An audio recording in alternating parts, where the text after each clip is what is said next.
Brain dead chef, 28, become first person ever to recover from locked-in syndrome. Jacob Handel's life was turned upside down in 2017.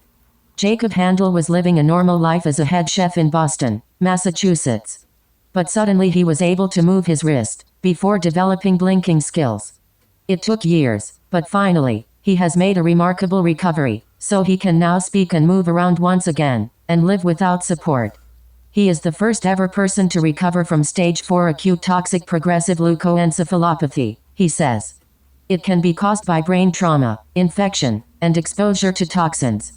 It is not known exactly how Jacob developed the condition, but he says his life as a chef consuming chemicals willfully and otherwise may have been a factor.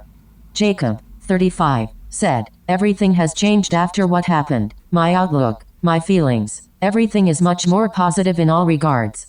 I now appreciate the little things in life, even being able to actually hold a cup of water."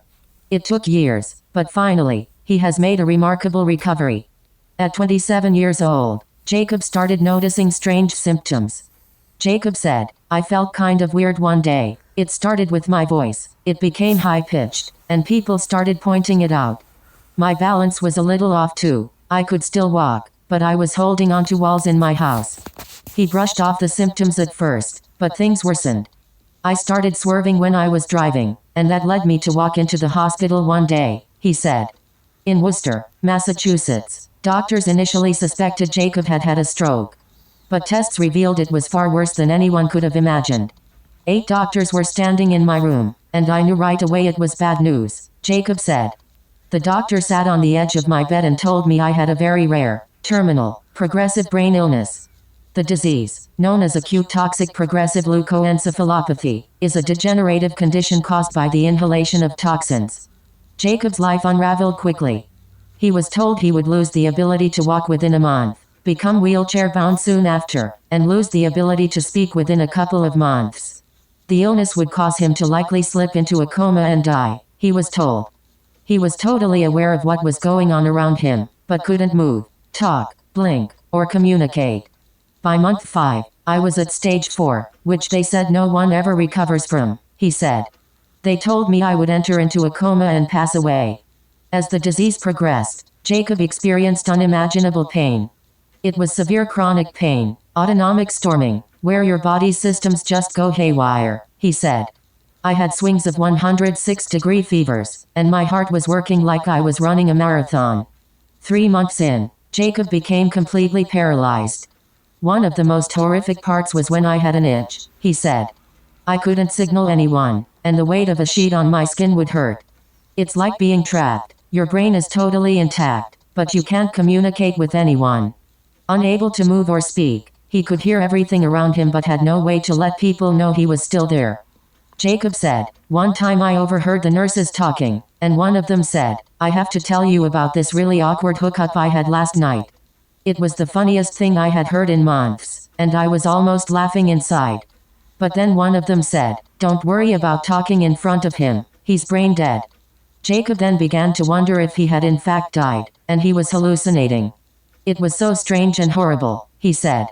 They were discussing withdrawing life support. I was in so much pain. I was ready to go anyway, he says.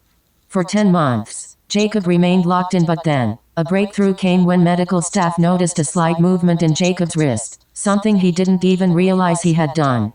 They told me to do it again, and that was my one shot. I focused everything I could on moving my wrist.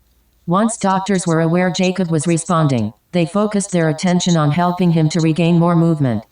And he learned how to communicate using slow blinks, which led to him being able to use a letterboard, where he could spell out words and eventually regain some form of communication. The first words he learned to say was "I love you" to his family. Jacob was transferred to Spalding Rehabilitation Hospital, where he spent 3 months relearning basic functions. He was then moved to Western Massachusetts Hospital, where he stayed for 15 months. I started regaining movement in my limbs, and I worked on vowel sounds, he said. I never imagined I'd recover like this. He gained his ability to walk with the help of surgeries and physical therapy, and by December 2020, he had moved back home with 24-hour care, the only known person to recover in such a way from stage 4 acute toxic progressive leukoencephalopathy. And possibly, one of the only from locked-in syndrome.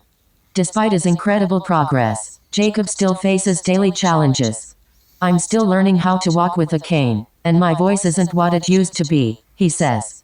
In 2021, Jacob co-founded a mobile app, Ahoy, designed to help people with disabilities navigate accessibility challenges when out and about.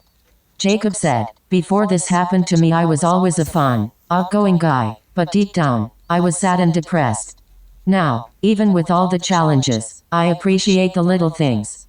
But it's still been a strange and traumatic period. It will take a long time to get over." Related articles.